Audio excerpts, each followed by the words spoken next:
Good morning dear students. कल हम लोगों ने स्थितिज ऊर्जा और संरक्षी बल के बारे में पढ़ा था। मैं डॉक्टर नीलम गुप्ता आपको आज संरक्षी बल क्षेत्र में सरल रेखीय गति किस प्रकार से हम डिस्कशन कर सकते हैं, किस प्रकार से हम उसको समझ सकते हैं, उसके बारे में आज चर्चा करूंगी। संरक्षी बल क्षेत्र में जो कण है वो सरल रेखीय गति करता है। यह किस प्रकार से सरल रेखीय गति करता है, इसी को समझने के लिए आज हमने चर्चा कर रहे हैं। हम जानते हैं कि यांत्रिक ऊर्जा के संरक्षण के नियमानुसार संरक्षी बल के अंतर्गत किसी भी निकाय की गतिज ऊर्जा और स्थितिज ऊर्जा का योग, जिसे हम ऊर्जा फलन भी कहते हैं, वह नियत रहता है। पिछली क्लास में हमने इसको प्रूव भी किया था कि स्थितिज ऊर्जा और गतिज ऊर्जा का योग कुल यांत्रिक ऊर्जा के बराबर है, जो कि नियत रहता है। यहाँ भी हमने उसी चीज को कंसीडर करके हम इसको समझना चाह रहे हैं कि संरक्षी बल क्षेत्र में कण किस प्रकार की गति को पालन करता है, किस प्रकार की गति करता है।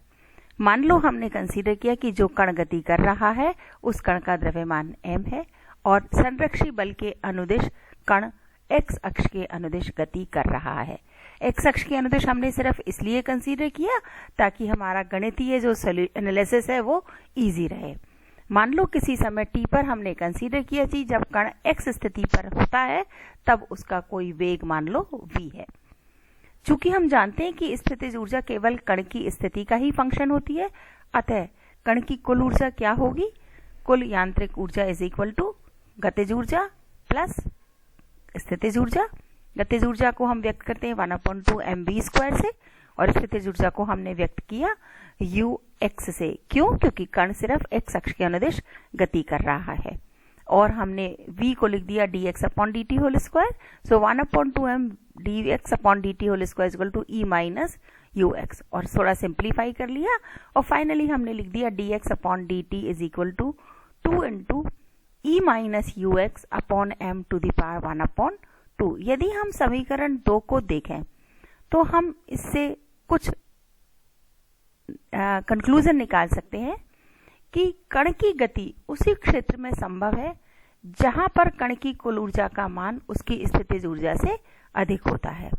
अर्थात जब E का मान ux से ज्यादा होगा तभी कण गति कर सकता है। ऐसा क्यों होगा? क्योंकि यदि E का मान ux से कम है तो कण का वेग इमेजिनरी हो जाएगा, काल्पनिक हो जाएगा।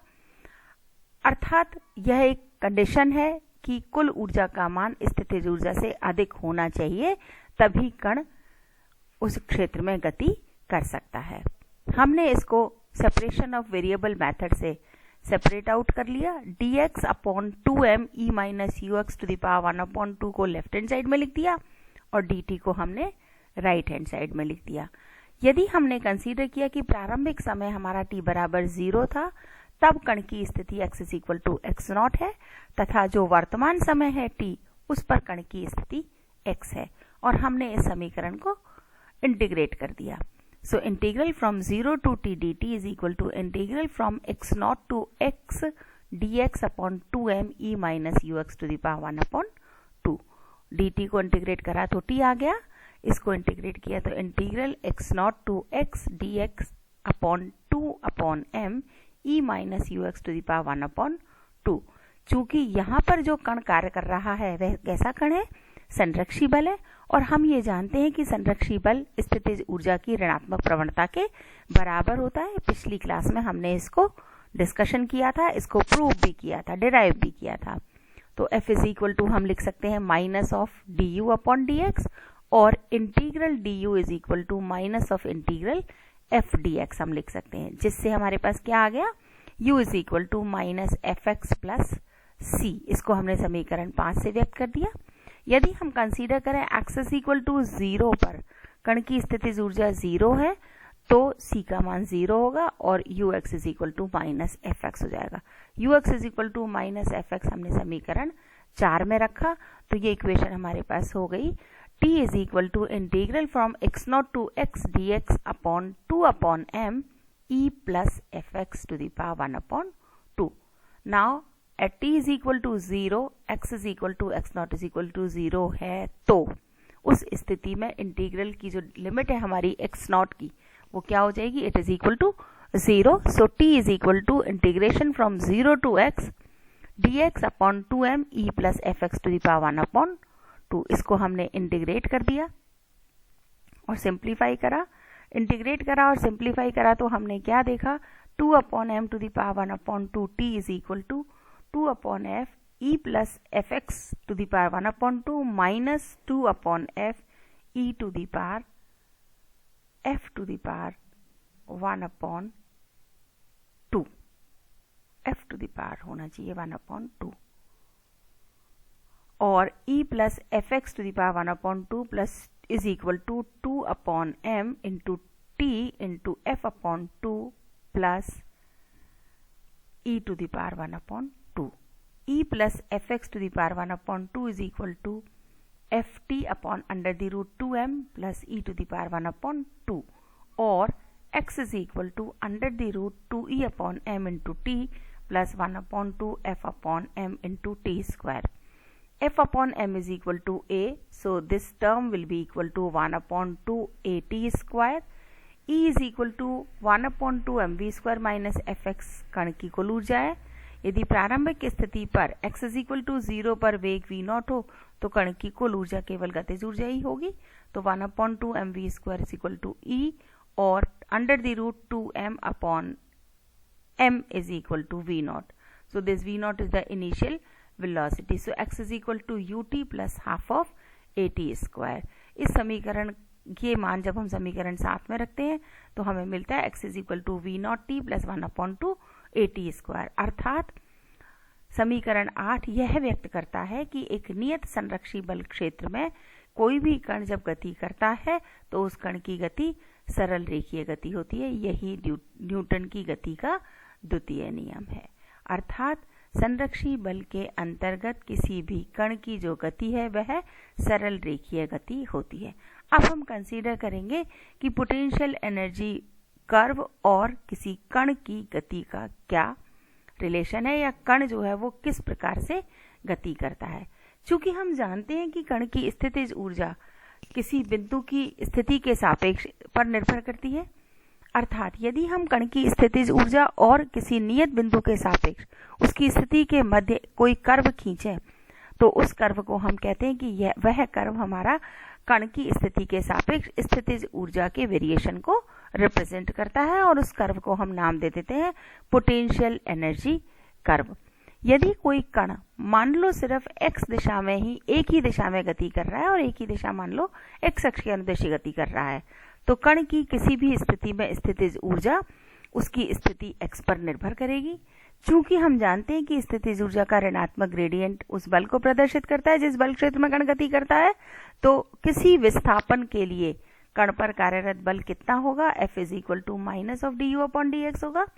और स्थितिज ऊर्जा वक्र के किसी बिंदु पर खींची गई स्पर्श रेखा का जो स्लोप है वो D u upon d x होगा. इस चीज को इस वेरिएशन को हमने इस चित्र में व्यक्त किया है कि कोई कण की स्थिति हमने x अक्ष के अनुदिश लिया, उसकी स्थितिज ऊर्जा हमने y अक्ष के अनुदिश ली और ये उसका बिहेवियर है, स्थितिज ऊर्जा का वक्र है स्थिति के सापेक्ष. हमने यहाँ देखा कि इस स्थितिज ऊर्जा विचरण वक्र में P बिंदु, R बिंदु ये ऐसे बिंदु हैं जहां पर स्थितिज ऊर्जा न्यूनतम है. Q बिंदु, S बिंदु ये ऐसे बिंदु हैं जहां पर स्थितिज ऊर्जा अधिकतम है. अगर मान लो हम यहाँ कंसीडर करें कि इस ए बी हमने कोई एक स्पर्श रेखा खींची जो स्थिति के समानांतर है तो हमने देखा उस कर्व इस स्थिति इस कर्व ने इस टेंजेंट ने इस पोटेंशियल एनर्जी कर्व को ए बिंदु और बी बिंदु पर काटा. ए बिंदु पर यदि हम देखें तो ए बिंदु क्या व्यक्त कर रहा है, यह कण की कुल ऊर्जा को व्यक्त करता है. इस कुल ऊर्जा में कण के पास कितनी स्थितिज ऊर्जा है, कितनी गतिज ऊर्जा है, ये वेरिएशन हमारा हो रहा है ए बिंदु से बी बिंदु तक जाने में. हमने ये देखा कि वक्र का जो भाग है पी क्यू तथा आर एस, एक बार देखें हम पी क्यू, पी से क्यू तथा आर से एस, इनमें D u upon d x का मान धनात्मक होता है क्योंकि u का मान बढ़ने पर x का मान भी बढ़ता है। चूंकि f का मान हमारे पास ऋणात्मक है, अर्थात कण पर ऋणात्मक x दिशा में बल कार्य करता है।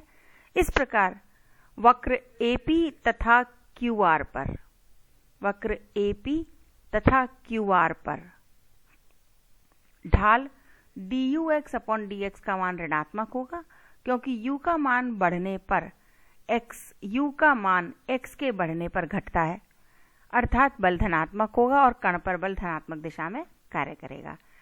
स्थिति से स्पष्ट है कि किसी भी स्थिति में कण पर कार्य करने वाला बल कण को न्यूनतम स्थितिज ऊर्जा में लाने का प्रयत्न करता है। जैसे मैं एक बार फिर से आपको इसको डिस्कस करूं कि हमने A बिंदु से कण को P बिंदु की ओर लेके आए। A से P बिंदु पर जाने पर x का मान बढ़ रहा है, लेकिन स्थितिज ऊर्जा का मान घट रहा है। F इज इक्वल टू क्या होता है, माइनस du/dx। du नेगेटिव में आएगा, dx पॉजिटिव में आएगा, लेकिन ऑलरेडी माइनस साइन होने की वजह से F हमारा धनात्मक दिशा में कार्यरत होगा, अर्थात कण A से P की ओर विस्थापित करने पर बल भी इसको सपोर्ट करेगा P बिंदु पर आने की ओर। उसी तरह से यदि हम P बिंदु से B बिंदु तक जाते हैं तो P बिंदु से B बिंदु तक जाने पर हमारी स्थिति में वृद्धि होती है, तो स्थितिज ऊर्जा में भी वृद्धि होती है। दोनों ही पॉजिटिव होंगे, du भी पॉजिटिव होगा, dx भी पॉजिटिव होगा, लेकिन F is equal to minus of du/dx, तो बल जो है वो ऋणात्मक x अक्ष के अनुदिश लगेगा, अर्थात कण को P से B तक यदि हम विस्थापित करते हैं तो कण पर बल ऋणात्मक x अक्ष के अनुदिश लगेगा, अर्थात वह कण को पुनः P बिंदु की ओर लाने का प्रयत्न करेगा। अर्थात दोनों ही स्थितियों में कण पर कार्य करने वाला बल कण को न्यूनतम स्थितिज ऊर्जा वाले क्षेत्र में लाने का प्रयत्न करता है। यहाँ पर हमने देखा कि इस चित्र में P, Q, R और S ये चार स्थितियां हमारी ऐसी हैं जिनमें स्थितिज ऊर्जा का मान न्यूनतम या अधिकतम होता है। इन बिंदुओं पर स्थितिज ऊर्जा वक्र की प्रवणता या हम स्लोप को कहें dux/dx का मान 0 होता है। इसलिए इन पर कोई कण का इन स्थितियों पर किसी भी कण पर या इस कण पर कोई बल कार्य नहीं करता है। तो ये स्थितियां हमारी संतुलन की स्थितियां कहलाती हैं, स्टेट्स ऑफ इक्विलिब्रियम। इसी स्थिति में यदि हम इन चार में से P और R को देखें और Q और S को देखें, पहले हमने P और R को डिस्कस किया, P और R को हम देखें तो ये दोनों ही स्थितियां हमारी न्यूनतम स्थितिज ऊर्जा की स्थिति को दर्शाती हैं। इन बिंदुओं पर यदि कण स्थिर अवस्था में है तो कण स्थिर अवस्था में ही रहेगा। यदि इन स्थिति में कण को थोड़ी सी भी ऊर्जा देकर विस्थापित किया जाता है तो कण पर ऐसा बल कार्य करेगा जो कण को पुनः संतुलन की अवस्था में लाने का प्रयत्न करेगा। इसलिए इन बिंदुओं P और R को हम स्थायी संतुलन की अवस्थाएं कहते हैं। अब हमने कंसीडर किया Q और S बिंदु। Q और S बिंदु अधिकतम स्थितिज ऊर्जा की स्थितियों को व्यक्त करते हैं। हालांकि इन स्थितियों को हम संतुलन की स्थितियां कहते हैं, लेकिन यदि इन बिंदुओं से कण को थोड़ा सा भी विस्थापित किया जाए, थोड़ी सी भी ऊर्जा दी जाए, तो कण पर ऐसा बल कार्य करेगा जो Q बिंदु से कण को और Q बिंदु से कण को दूर ले जाने का प्रयास करेगा, क्योंकि कण न्यूनतम स्थितिज ऊर्जा की स्थिति में लाने का प्रयत्न करता है, क्योंकि जो बल लगता है वो बल इस प्रकार से लगता है। इसलिए बिंदु Q और S को हम अस्थायी संतुलन की अवस्थाएं कहते हैं, अनस्टेबल इक्विलिब्रियम स्टेट कहते हैं। अब हम कंसीडर करेंगे कि यदि मान लो किसी भी क्षेत्र में U का मान नियत है तो स्थितिज ऊर्जा के वक्र का ढाल du/dx का मान 0 होगा। उस स्थिति में कण पर कार्यरत बल का मान भी 0 होगा, अर्थात कण को एक बिंदु से दूसरे बिंदु तक विस्थापित करने में नवीन स्थिति में भी संतुलन बना रहता है। तो ऐसे नियत स्थितिज ऊर्जा वाले क्षेत्र को उदासीन संतुलन अवस्था कहते हैं। उदासीन संतुलन अवस्था या न्यूट्रल इक्विलिब्रियम स्टेट्स की स्थिति का एग्जाम्पल यदि हम कंसीडर करें तो जैसे यदि हम मेज पर कोई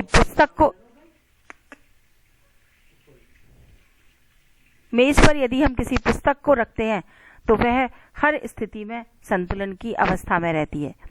अब हम कंसीडर करेंगे पोटेंशियल वेल और बाउंड स्टेट, विभव कूप या परिबद्ध क्षेत्र। हमने देखा कि चित्र 1 के अनुसार हमारे पास स्थायी संतुलन की स्थिति थी बिंदु P। इस पर यदि कण को स्थिर अवस्था से विस्थापित करने के लिए उसे अगर हम कुछ ऊर्जा देते हैं तो कण की कुल ऊर्जा स्थितिज ऊर्जा के न्यूनतम मान से अधिक हो जाती है, जिसको अगर आप देखें तो मैंने इस चित्र में रेखा AB से व्यक्त किया है। ये रेखा AB से मैंने व्यक्त किया है।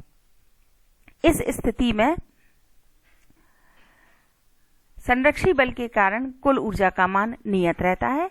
यदि किसी भी बिंदु x पर स्थितिज ऊर्जा u होने से अगर गतिज ऊर्जा का मान निकालें तो गतिज ऊर्जा कितनी होगी? k = E - u होगी।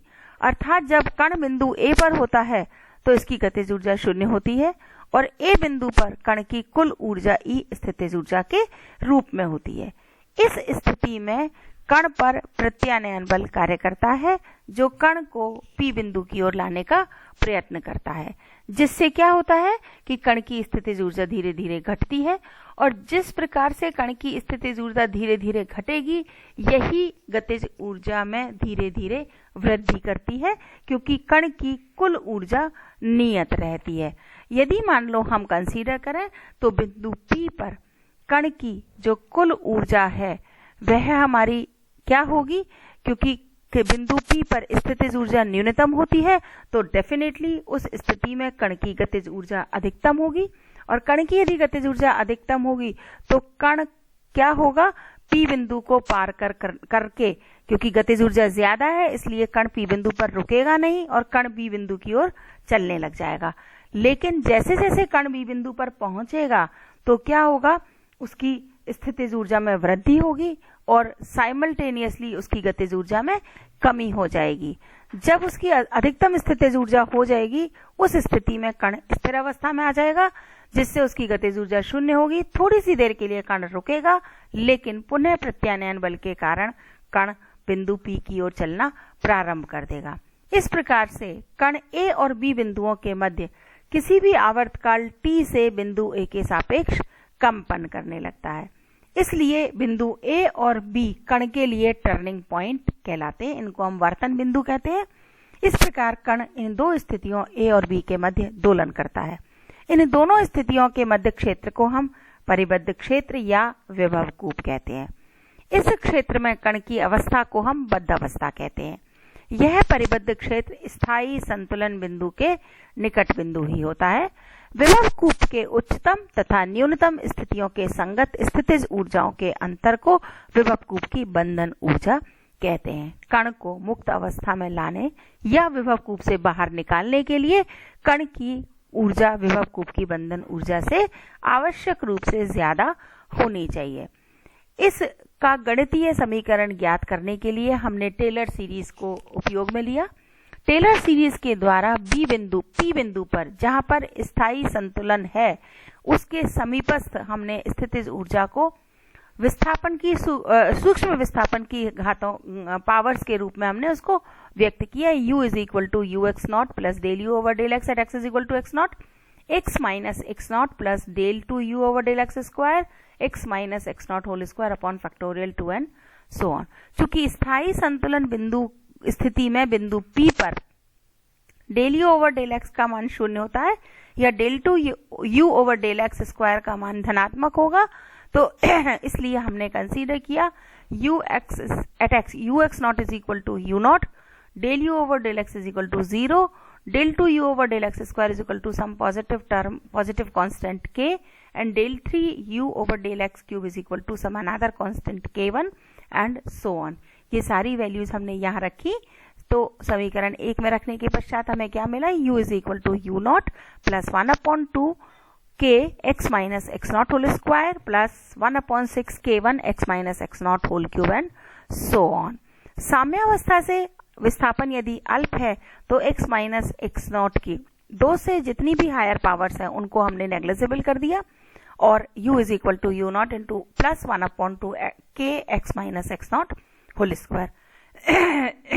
यदि न्यूनतम स्थितिज ऊर्जा स्थिति या साम्यावस्था की स्थिति मूल बिंदु पर होगी तो x0 पर u0 का मान 0 होगा।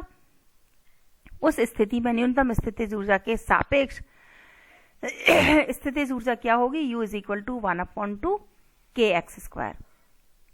चूंकि हमारे पास u not is equal to 0 है, x not is equal to 0 लिया हमने, तो u इज इक्वल टू हमारे पास यहाँ समीकरण 2 से क्या हो जाएगा 1/2 kx square plus 1/6 k1 x cube and so on.